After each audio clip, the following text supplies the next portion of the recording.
Thank you. Can you tell us your personal story, the life of an immigrant, that now that you're a top position at the White House? Thank you. Yes. So currently I'm staff secretary, and tomorrow I'm extremely enthusiastic about taking over as domestic policy council advisor.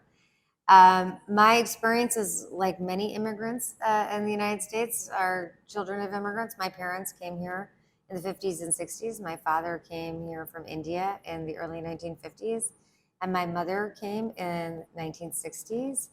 They moved to Bedford, Massachusetts, which is a suburb of Boston, and they were the only Indian community. They were the only Indian family in that community.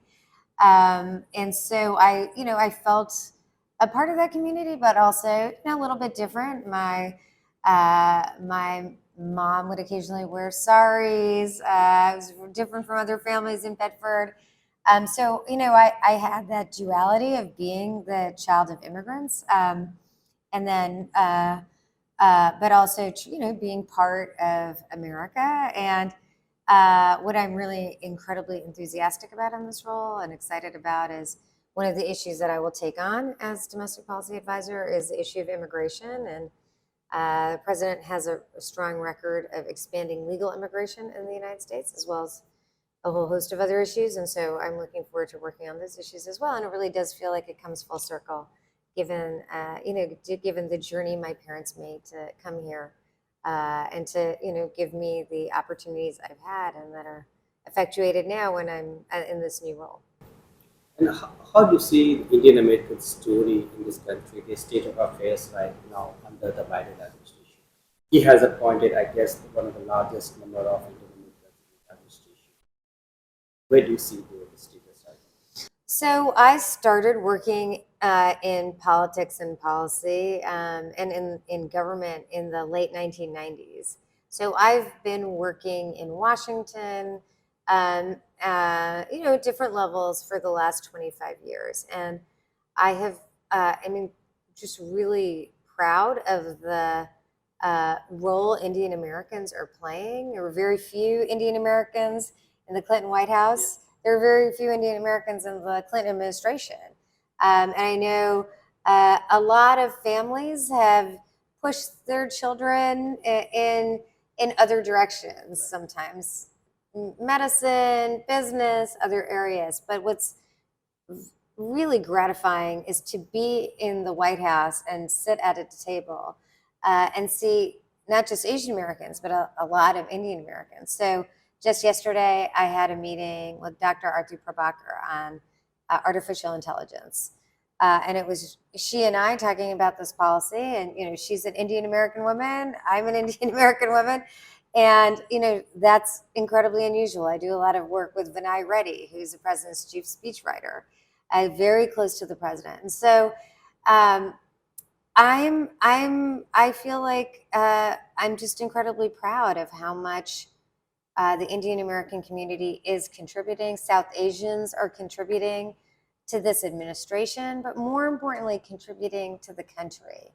Our voices are being heard in halls around the country, not just in medicine or business or tech, but really at the highest levels of this government and more in Congress.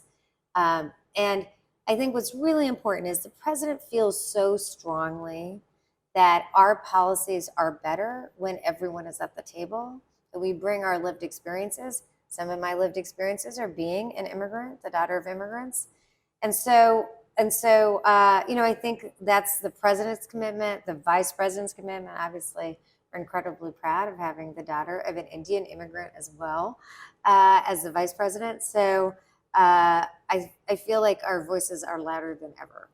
So President appointing such a large number of Indian Americans historic, is it because of his love towards the Indian Americans or because of merit of the Maybe both.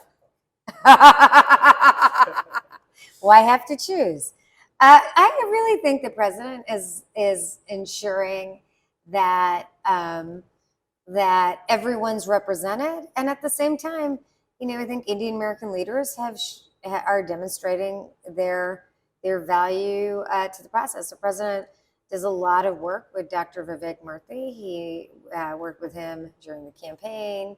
And Vivek, I know, is very close to the president, but I think that's in part because Vivek is a great leader on healthcare issues, and as Surgeon General in the Obama administration and Surgeon General in this administration, is just demonstrating profound leadership.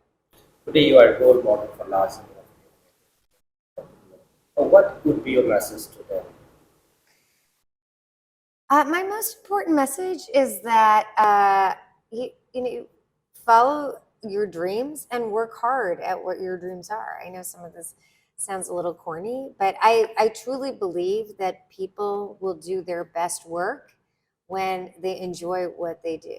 But I'd also say there are sometimes some really easier paths. And when I was growing up, a lot of our community pushed, promoted or prompted people to, particularly, girls, to go into healthcare or go. And a lot of family members thought it would be more successful for me to go into accounting or some more traditional path. And there weren't any role models for me of Indian Americans in government when I was a child. There weren't, let alone Indian women. So I would say, sometimes there are paths that are, a little weedier. They're not as open. But really, truly follow your dreams and work hard, and you can help open that path for others. What I am incredibly, I feel is a real privilege is to try to widen the path for others who come after me. This is, as I like to think of it, this is always a marathon where we pass the baton. Many women leaders have widened the path for me.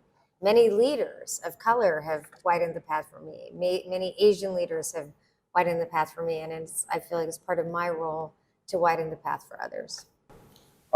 In this new role from next week onwards, you said immigration will be one of the issues. For the Indian Americans, legal immigration reform is an important issue, and President has already spoken it on it, given his policy direction as well. How do you want to take that issue as? Well, the president has important principles, which is to ensure that we are expanding legal immigration, legal pathways. We have a lot of complicated issues on immigration at the border, other issues, but it's a touchstone to ensure that the America's role as a beacon for the world, a place where there are people like my parents who made that great leap of faith to go to a place very different, live in a different world, a different culture, and try to really reach for the American dream. And I know that 50, 60 years ago, 70 years ago, they would never imagine that their daughter would be working at the White House one day.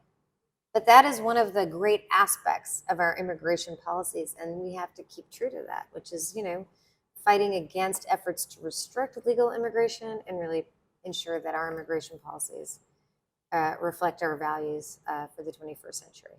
Second last question about the trip, Prime Minister Modi's trip here, right, on a state visit coming next month. As an Indian American and also in the administration, how do you see this visit as both in terms of the community and the relationship? Well, I'm going to leave the relationship to the National Security Council because I am the domestic policy advisor. But I'll say, one thing that is truly an asset to both countries is the incredible rich diaspora here in the United States. I've been engaged with organizations that have really focused on the diaspora in the United States and the rich connections between Indian Americans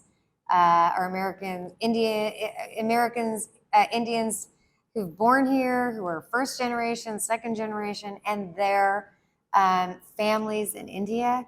this is a major asset to the relationship, and I'm excited for the state visit.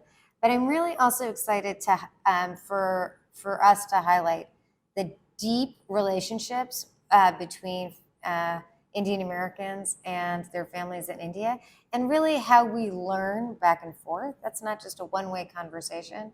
You know, we learn a lot from them, and they learn from us, and it's a big asset to the relationship those organizations and voices are so strong, and they are all throughout the country, not just in the East Coast or the West Coast, but really all throughout the country. One last question. You have been in the three democratic resolution administration. How do you see the 2.5 years of Biden administration? Fantastic. No, I would say, stepping back, I was incredibly proud to serve in the Clinton administration and the Obama administration, and every White House is different. But the level and breadth of the president's accomplishments and the level of breadth of the legislative achievements are ones that I think will go down in the history books. I think the legislative accomplishments are of a scale of President Johnson, President Roosevelt, FDR, and will have significant impact. And one of our top priorities at the Domestic Policy Council is to ensure that we are implementing those accomplishments. And I will say, as someone who's been working in domestic policy for 20, 30 years, issues that we've worked on decade in and decade out, like lowering prescription drug costs, are ones that only this president has been able to accomplish. And I think that's an incredible record, while at the same time focused on ensuring that we have an equitable, we have equity at the core of what we're doing, and a whole host of other issues. So I'm excited to work on implementation and also the next generation of ideas.